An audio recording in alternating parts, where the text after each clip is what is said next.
Banyak kisah agung yang menggetarkan kehebatan dari panjangnya rangkaian masa. Kisah-kisah yang masih sedikit banyak orang tahu akan kebenarannya. Dari mana ia datangnya? Bagaimana laku perjalanannya? Sehingga zaman senantiasa tetap mengingatnya. Satu kisah ini pernah menuturkan historianya di atas hening deret pegunungan. Satu kisah yang benar-benar digambarkan untuk mencapai sebuah takdir kebesarannya.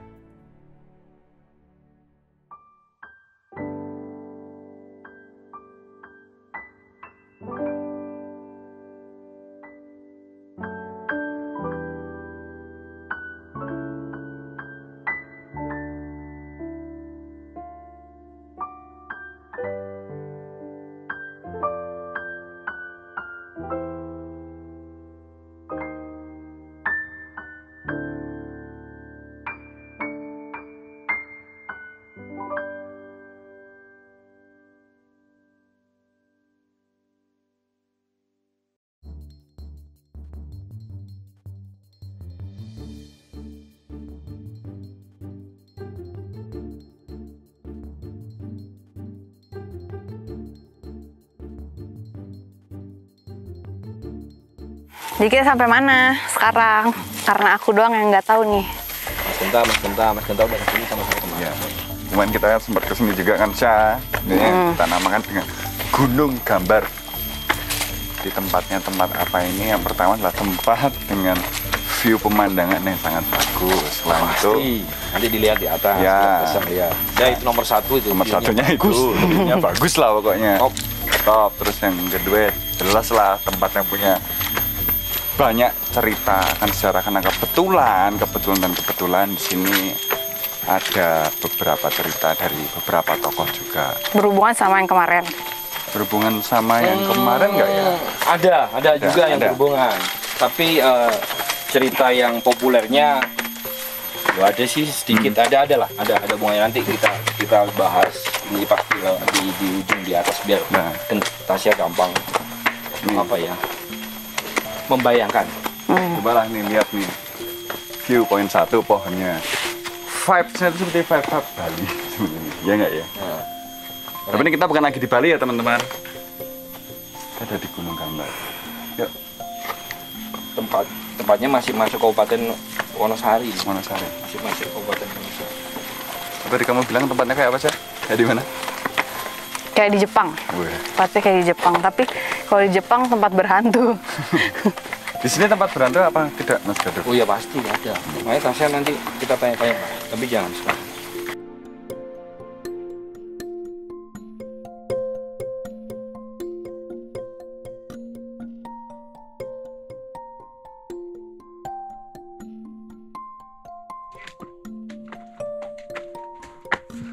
Nah, teman-teman bisa lihat jalanannya. Iya. Kok menandakan tempat yang daerah sini kayaknya emang jarang dijamah orang. Orang kebanyakan datang ke sini, tapi untuk yang berfoto-foto di sini karena ini kan jalurnya kan 2 jalur tempat ini.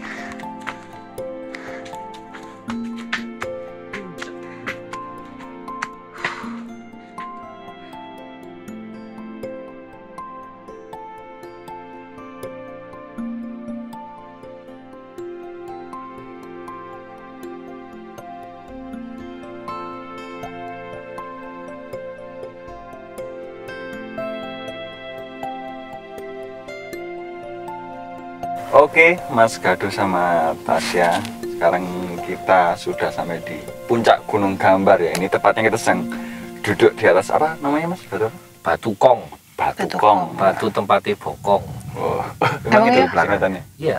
Batu Kong. Dudukan bokong. Saya sampai bekas itu duduknya. Iya, ini kita masih melanjutkan dari perjalanan kemarin. Sekarang kita kebetulan singgah di Gunung Gambar karena tim Bumi Nusantara yakin di atas ini juga ada apa ya namanya ya, sebuah cerita yang mungkin sangat-sangat epik, sangat-sangat dramatikal pula, dan ya bagus lah ini ya teman-teman. Jadi sebenarnya di sini tempatnya siapa sih, Mas Gaduh? Yang pernah ke sini?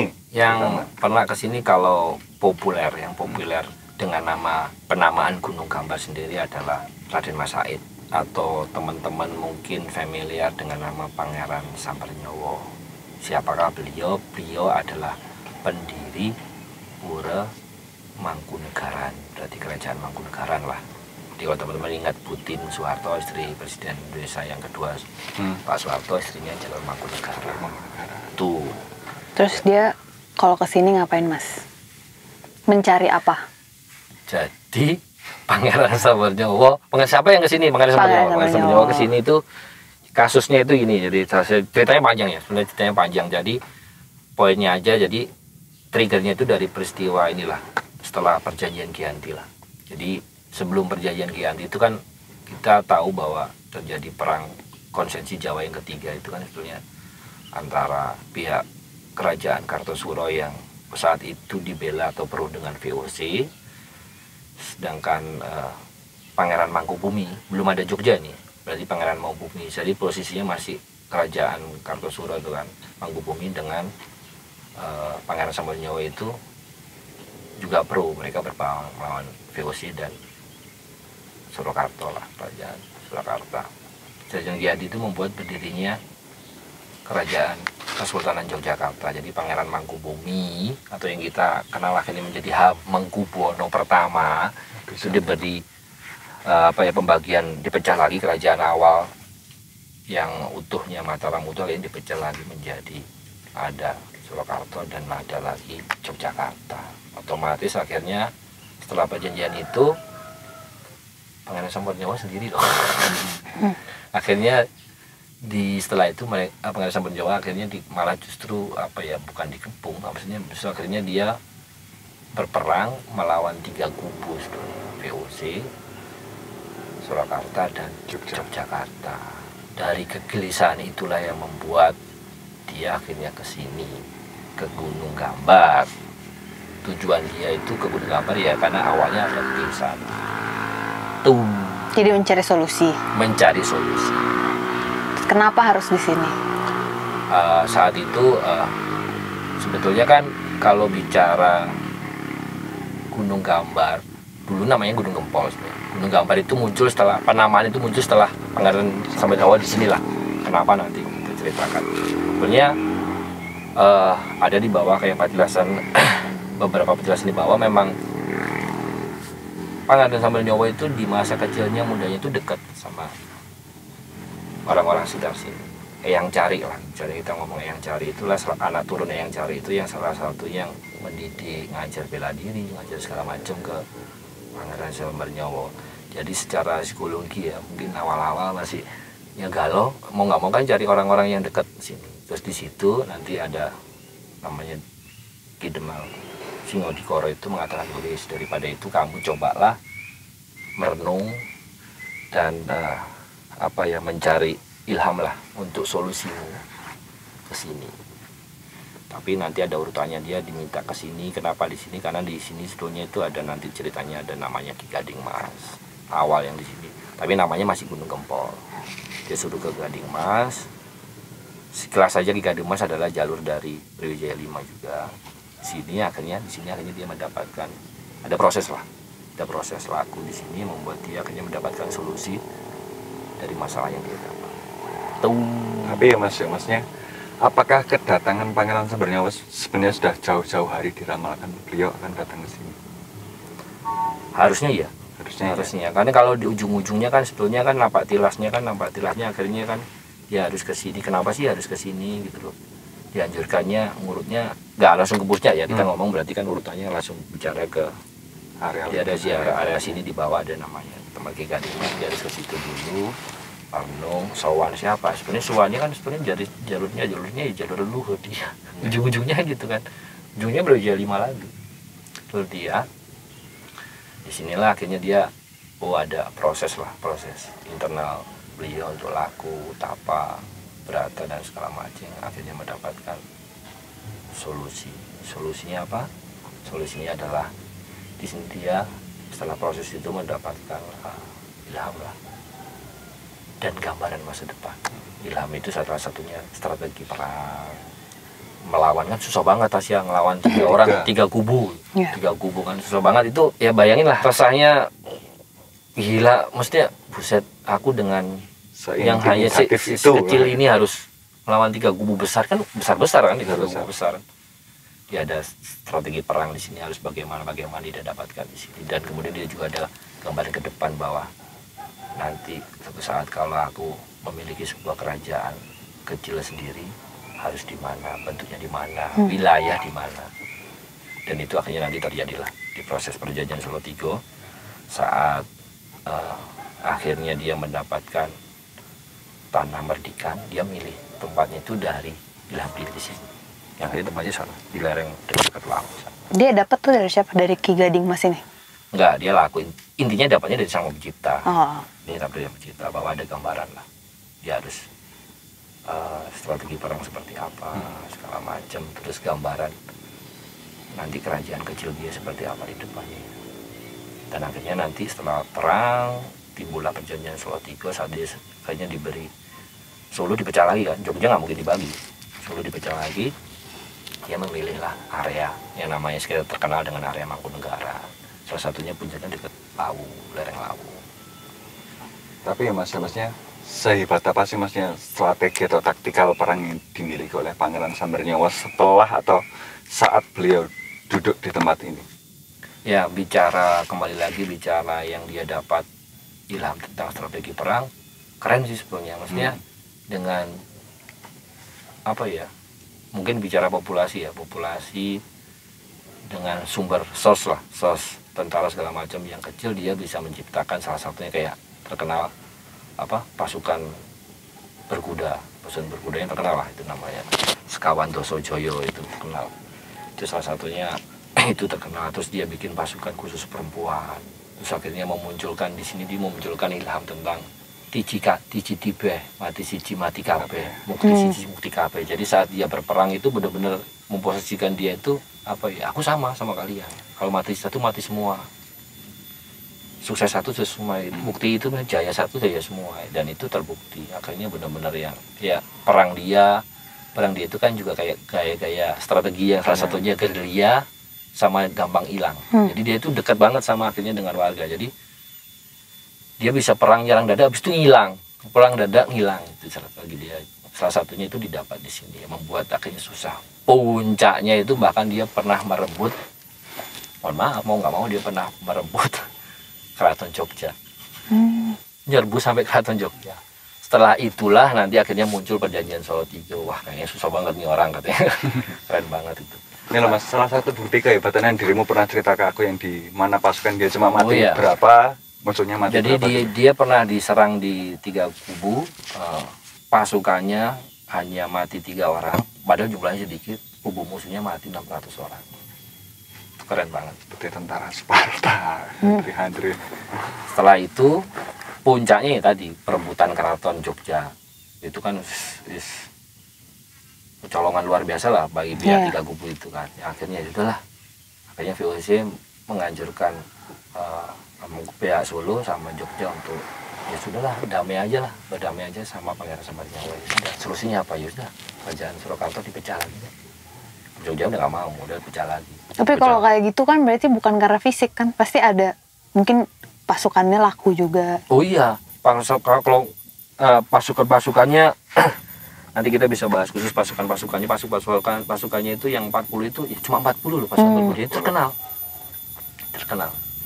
Bahkan julukan Pangeran Sambernyawa itu dari pihak VOC, karena dia dari Gubernur VOC lah, saya lupa namanya, karena dia pernah menggal kepala terkenal. Makanya julukan Pangeran Sambernyawa itu justru dari pihak lawan. Kayak dia itu Sambernyawa tahu kan, nyamber nyawa. Jadi kalau tiap perang itu ngabisin nyawa orang, terkenal. Ngeri memang. Pasukan berkudanya terkenal, bahkan pihak kayak ada pasukan khusus itu tidak ada eksklusivitas gitu loh, Tasya. Tadi Tiji KB itu benar-benar merakyatnya benar. Contohnya apa? Pasukan khususnya itu istrinya itu jadi pasukan, mertuanya jadi pasukan. Jadi apa ya? Jadi saat perang dia nggak ada eksklusif. Wah, aku kan sing bangsawan, jadi nggak mau susah kan? Ada yang nggak mau susah yang perang ini dia jadi ada pasukannya. Jadi pemimpin pasukannya itu mertuanya, terus intinya itu ada istrinya yang perempuan, biar ada terus sampai apa yang luar biasa itu loyalitas emban perempuan itu di pasukan khusus. Emban itu apa emban? Emban itu kayak yang apa ya? Bantuin. Ya kayak ibaratnya kalau sekarang PRT lah. PRT-nya, bombannya itu jadi pasukan khusus. Jadi posisi dia waktu jadi bomban lagi santai jadi bomban, tapi pas lagi perang jadi pasukan kan keren banget lah itu, maksudnya seseloh itu perempuan sampai gitu itu pasukan khususnya ada. Terus bagaimana dia bisa merangkul hati rakyat. Jadi kalau habis perang gerilya ya kayak yang di salah satunya ditiru yang dari Pak Sudirman ya kayak dia juga. Dia gerilya habis itu ngilang, habis nyerang terus hilang, kecampur sama warga apa kan susah kan, orang nyari susah. Bisa warga sini melindungi, benar-benar melindungi. Itu yang membuat secara matematis harusnya kalah justru menang ya, akhirnya memunculkan perjanjian Solo Trio. Hasil dari gambaran-gambaran yang kita sendiri susah mengerti. Mas, ini coretan-coretan apa? Sebenarnya gambarannya kalau gambaran wilayah sama strategi pergerakan itu gambarnya di batu depan kita. Cuma kan sudah banyak vandalisme ini kawan, nggak ada karuan lah. Tapi di situ kalau tempat duduknya di sini Watu Kong di bawah ngadep laut. Cuma prosesnya datang langsung duduk juga enggak, dia ada urutannya. Di kompleksnya ada urutannya dia laku. Dia ke jalan aja ya. Dia harus ke tempat moksanya Ki Gading Emas di bawah. Ada setelah itu dia di situ dia dapat sesuatu lah ilham. Dia harus lanjut kemana laku masih di sini. Dia ke tempat satunya yang lama, tempat satunya itu dari situ dia terakhir duduk di sini. Ada kayak visual gambaran lah. Waduh, penasaran nggak dirimu? Soalnya waktu itu kan kita kan sempat datang ke sini dan nah ini kakak pembina sempat menghilang, nggak tahu entah kemana, katanya wah top lah itu. Top. Nanti kita sana, Jadi kemarin itu memang kita random lah, kita jalan ke sini aja random. Mikir kok tempatnya ini kayak enggak ada, maksudnya enggak langsung di sini. Jadi mesti ada tempat titik sing istimewa yang tersembunyi. Terus iseng aja nyari, cuma belasa nggak ketemu. Ke sini nanti itu ada sana. Itu sih secara garis besar ya, tentang Gunung Gambar. Jadi nama Gunung Gambar dimulai dari sejak ada cerita Pangeran Sempernyawa otomatis. Kalau dulu namanya Gunung Gempol. Kenapa Gunung Gempol ya? Karena sekitarnya dulu banyak orang penduduknya pelihara kuda. Kotoran kuda Gempol itu artinya. Tuh. Ya wes, lanjut ke inilah ya mungkin ya tempatnya. Ke tempat yang spesial itu. Rahasianya dia nih. Oke. Enak nggak panas loh tapi panas. Oke. Ya wes, yuk. Lanjut.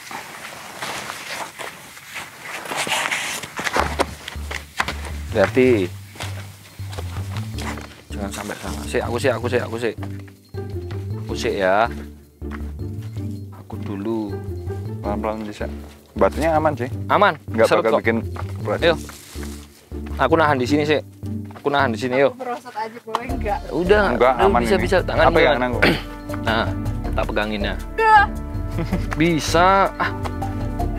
Ini nanti kakinya dulu gini. Agak susah sih gini.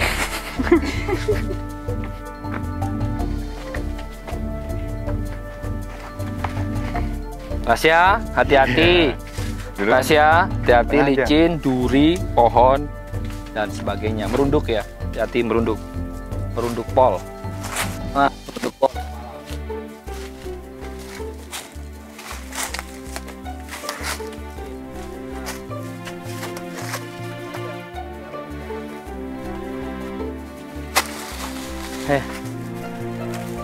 Ini pegang Mas.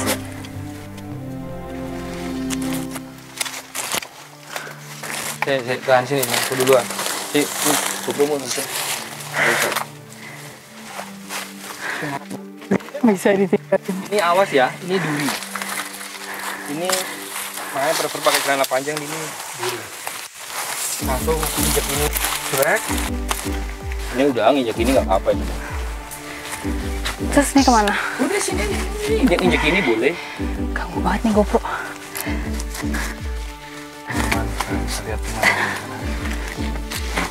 cantik. Oke, bentar. Awas ya, meripit kiri. Kita berjalan meripit kiri. Antara tebing. Meripit kiri.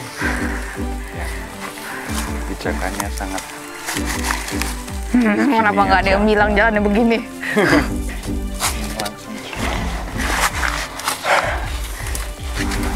Yo, mau tanya-tanya silakan. Mendung lu takut hujan lo, Gi. Ya.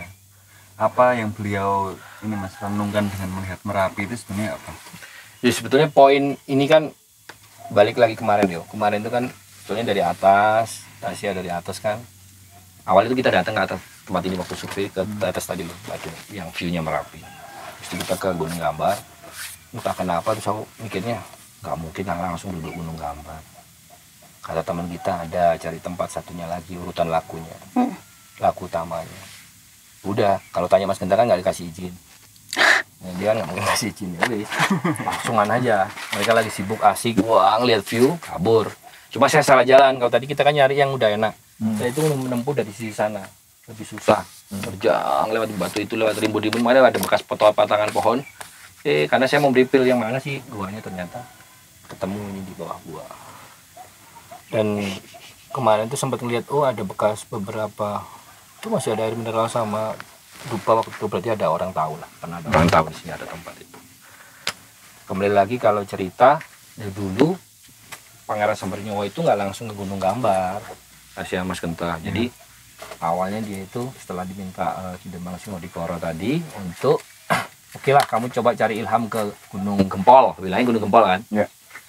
Suruh awalnya cuma suruh bertapa di Patilasnya Ki Gading Mas. Nah dari situ terus nggak langsung dapat jawaban ke Gunung Gambar.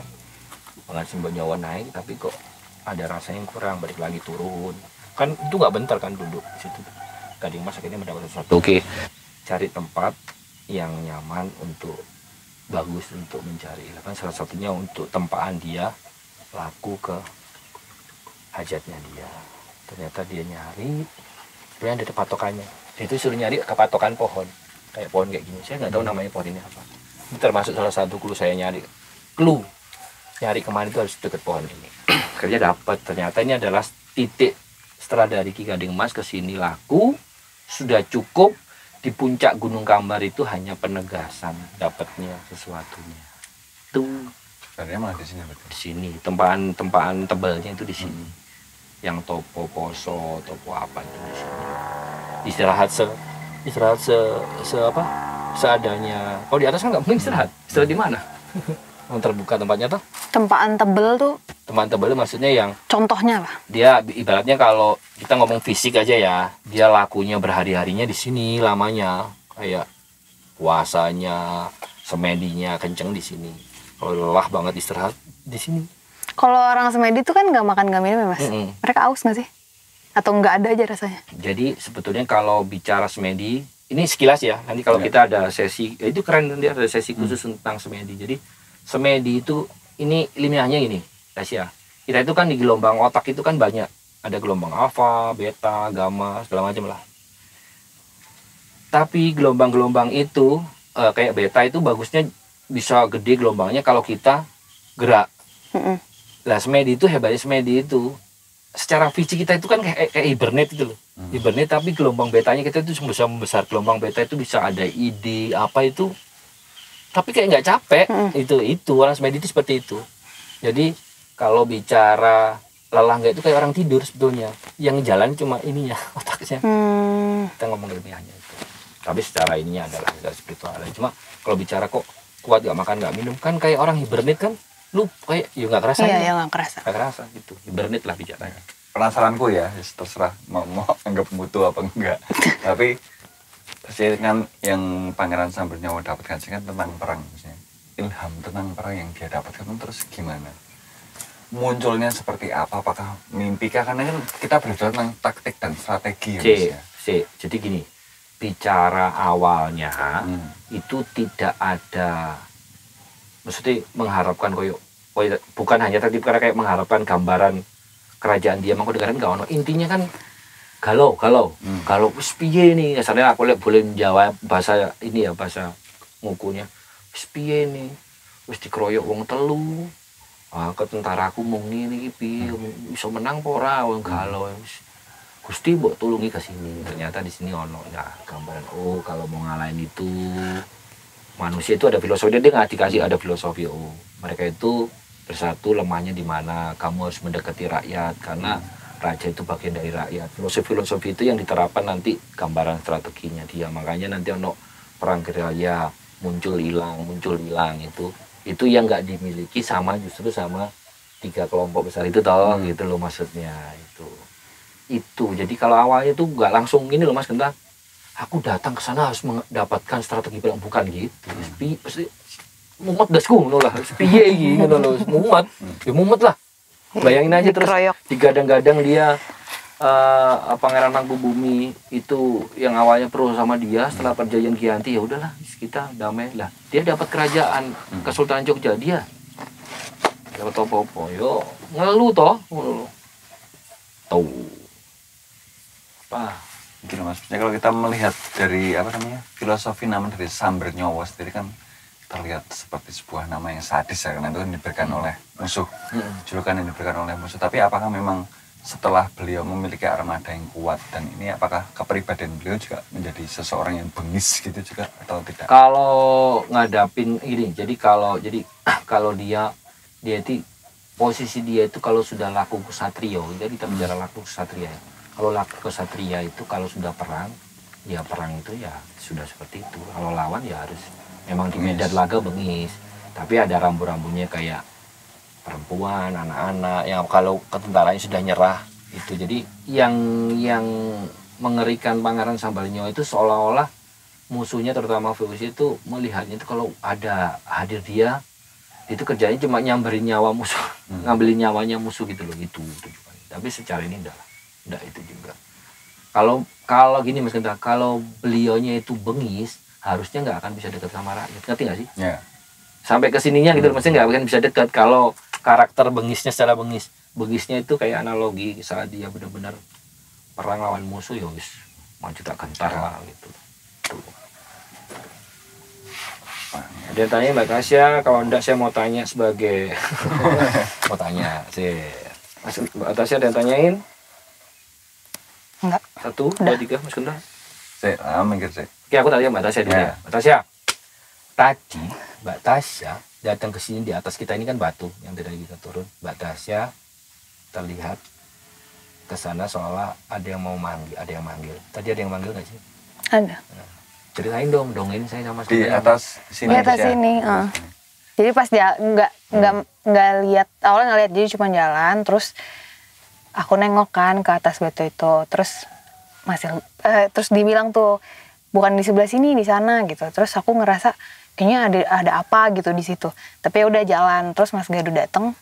Aku nanya, Mas di atas itu apa gitu. Terus Mas Gadu bilang yang bagusnya tuh sebenarnya di bawahnya bukan atas. Jadi Mas Gadu nggak menjawab itu apa kan. Terus pas kalian pergi sebentar, aku naik tuh ke atas. Aku ngeliat ke atas.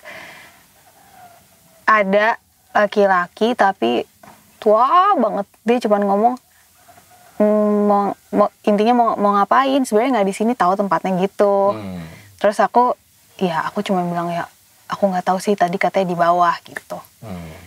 Udah itu doang. Nah tadi itu aku sebenarnya mau nanya, laki-laki itu apakah dia juga yang memberitahu Pangeran Samber-Nyowo untuk turun? Wujudnya laki-lakinya gimana dulu? Udah tua banget. Enggak, ornamen gini deh, kalau tua ya namanya si Mbak ya tua. Kalau Mbak itu umurnya 30 apa? 15 tahun 15 itu namanya ABG. Aduh, Mas Genta. Piye maksudnya ornamennya? Pakai ikat kepala ndak? Enggak. Oke. Rambutnya terurai panjang ndak? Ya. Ada jambangnya ndak? Ada ini loh maksudnya, bukan jambang. Ini jenggot. Ya itu kalau Allah alam ya, kalau memang benar ya itu Ki Gading Mas ataupun itu korennya atau apapun itu sama. Ya kalau memang itu ya itu salah satu yang ngasih tahu harus ke sini. Soalnya tujuannya ke sini itu sebenarnya ini loh. Coba maknainya inilah. Kita ngelihat dari struktur tempatnya. Kalau mau berhari-hari apa kan ya di sini lah. Nggak kena hujan apa dulu ke tempat ya di sini. Kalau mau berada di sana, cuma puncaknya ya di Gunung Gambar. Cuma urutan orang laku itu kan ya Ki Gading Mas duluan ada bos. Maksudnya nggak silaturahim dulu, kulon nuwun dulu barulah. Mas, tapi kalau dia kan menemukan Gunung Gambar saat keadaan dia mumet kan. Dia udah mumet terus pengen kesini. Dari mana dia muncul pengen kesini gitu? Yang tadi Kidebang Singodikoro itu bilang, sudah kamu ke sini, ke Gunung Gempol. Ngomongin Gunung Gempol ya. Di situ ada tempat muksanya Ki Gading Mas. Ki Gading Mas itu kan anak dari Brawijaya dari selir namanya Roro Resmi. Dia itu yang babat cikal bakal ini segala macam, Pak. Coba sana siapa tahu di situ tempatnya enak buat merenung dan kamu dapat sesuatu. Udah itu aja, titik. Di situ. Jadi ada yang ngarahin. Berarti dia kesini dengan niat mau dapat sesuatu atau dengan niat dia udah pengen diem aja di sini? Mendapatkan sesuatu solusi untuk ngeluhnya itu. Pusingnya. Ya pastilah untuk cari obat pusing lah. Obat. Nyari solusi lah, solusi opis piye. Tapi solusinya itu dia tidak gini loh Tasya. Mas Genta nggak mengerucut yang aku harus berangkat ke situ mendapatkan bentuk strategi perang, enggak. Aku pusing ini gimana ya? Ya udah kesini dulu. Gitu. Jadi ada pasrah proses gitu. Ada proses tempa batin, pentempa. Ini kan kesadaran sejati itu kan timbul di saat yang keinginan-keinginan yang itunya minggir dulu baru. Nanti ada pertanyaan, mesti dialog dia dengan Tuhan bahwa yakin kamu pengen punya kemenanganmu itu untuk apa, ditanya. Dialog dengan Tuhan, seolah-olah kita dialog dengan diri sendiri, kita dialog dengan Tuhan kan. Buat umat, yakin umatmu pengen kamu menang, itu dialog. Tujuanmu perang untuk apa, itu dialog, bukan langsung strategi sampai membuat dia matang. Oke, saat itulah Tuhan dengan perantara seluruh sekalian alam termasuk sosok yang di sini dan alam mengatakan oke, ya udah kasih ini aja. Itu jadi bukan ini, karena kalau mendalami proses spiritual itu ya enggak yang gitu. Beda kan kita bicara tentang Kawijaya, Kanuragan lah, kemudian aku pengen ilmu kebal, beda urusannya sudah. Ini kan enggak. Dia bicara kayak gini kan bicaranya universal, maksudnya bicara ngangkat umat bahwa ada beberapa masyarakat, rakyat yang masih tidak terima nih dengan ini. Masa kita harus kalah sama VOC gitu loh maksudnya gitu loh. Yang menarik ini lah Mas, mungkin dari perjalanan yang kemarin dan perjalanan hari ini, kemarin yang kita sempat ke Pantai Greweng dan hari ini di Gua Gambar, lagi-lagi ada jejak dari Brawijaya 5 ya, maksudnya dari, walaupun ini anak turunnya, maksudnya Brawijaya 5 kan seorang raja di sekitaran Jawa Timur ya. Ya toh? Aku disalah aku. Nah, betul. Tapi kok banyak sobonya, bisa sobo itu main banyak nongkrongnya, banyak mainnya, kok bisa sejauh ini. Maksudnya kan daerah Gunung Kidul, daerah Pegunungan Sewu, ke daerah ya pesisir yang sinilah, kok bisa sejauh itu. Penasaran kayak gitu ya sama. Jadi sama ini flashback dikit Mbak Tasya. Jadi kemarin itu justru saat kita survei, kita tuh ceritanya mau cari ya sembari rehat sebulan ini cari tema yang agak enteng dan jangan nyambung, nggak berhubungan tuh. Awal kita nggak tahu, kita nggak tahu. Setelah kita tiktokan aja tahu tuh, maksudnya kita awalnya nggak tahu kalau ini akan benar-benar nyambung gitu loh. Kita jadi tempat ini, ujung-ujungnya memang selalu ada terbesit tokoh Brawijaya 5. Rasanya tempat ini kan, Ki Gading Mas kan turun. Kenapa kok nyambung terus? Jadi konon katanya memang saat proses akhir Brawijaya 5 sebelum lari ke Tonggo terus nanti Cetho Sukuh naik ke Lawu itu lari ke, pokoknya bukan lari, berkeliaran di berkeliaran bahasa lakunya itu di apa, di pegunungan Gunung Bago daerah Gunung Kidul lah semuanya. Salah satunya dia itu kayak meletakkan ini loh wis, kayak ada senopatinya, ada anak turunnya, wis kamu manggono di sini, manggono di sini itu terus akhirnya dia sembari laku. Lah kalau mau lebih seru lagi itu kan harus dibabar cerita, kenapa sih kok dia harus meletakkan anak turunnya di Pegunungan Kidul, kenapa nggak diletakin di Jawa Timur? Itu ada kisahnya. Jadi kalau mau cari tahu kisahnya kita harus babar cerita, napak tilas jejak akhirnya Brawijaya 5 sampai yang dari Mojokerto jalan sampai mau ke Demak, mau ke Demak, nanti ada jejaknya Ropening, lari ke sini, belum ke sini, Ropening, terus lari ke Jember, ke Banyuwangi, nanti balik lagi ke Ropening, ke Gunung Kidul. Nah ini urutan Gunung Kidul, baru ke Tonggo dan sebagainya ke Lawu. Ya kalau mau nanti, tapi yo Pusing. tapi tempatnya inilah Jawa Timur Jawa Barat. Jawa Timur Jawa Tengah. Jawa Timur Jawa Tengah. Ujungnya Banyuwangi ada. Jawa Tengah itu antara Rawapening sama Dieng itu lebih jauh mana? Dieng. Ya pokoknya itu. Jadi lingkupnya cuma itu. Dieng ada juga. Nanti Dieng ada. Rawapening 2 kali ke sana. Sampai ke Gunung Kidul. Gunung Kidul itu sebelum ke Tonggo. Mas ke Tonggo. Siap nantilah ya, semoga. Ya kalau mau itu, soalnya kalau diceritain ini kurang seru sih, mesti tempatnya wah.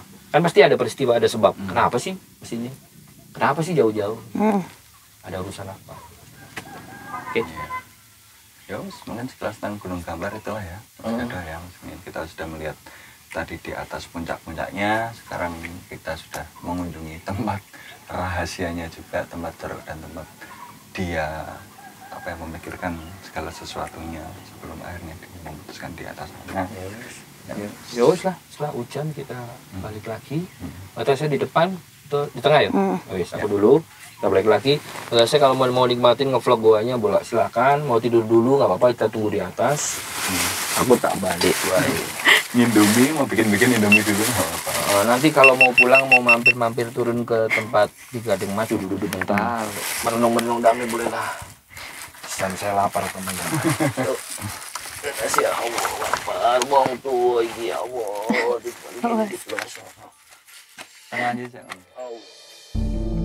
Dari beberapa perjalanan yang tim Bumi Nusantara sudah lalui di daerah Pegunungan Sewu, ya kita semua bisa lihatlah bahwasanya Pegunungan Sewu memang pada faktanya menyimpan misteri ini dan itu, kayak di Gua Greweng ternyata ada apanya, di Gambar juga ada apanya, dan banyaklah maksudnya kisah-kisah lainnya yang masih tertutup rapat. Jadi apakah absah kalau kita menganggap Pegunungan Sewu itu memang spesial? Penerusan kita itu sebetulnya saya sudah mulai timbul pertanyaan sih, mestinya kok ujung-ujungnya tempatnya kok tempat yang berhubungan dengan Brawijaya 5 gitu. Dari 3 perjalanan ini sebenarnya aku bingung, karena yang pertama kita ngomongin Bung Karno, terus kita ngomongin Ki Ageng Giring, ngomongin Pangeran Sambernyowo, dan tokoh-tokoh lainnya. Kenapa semuanya berujung ke Brawijaya 5?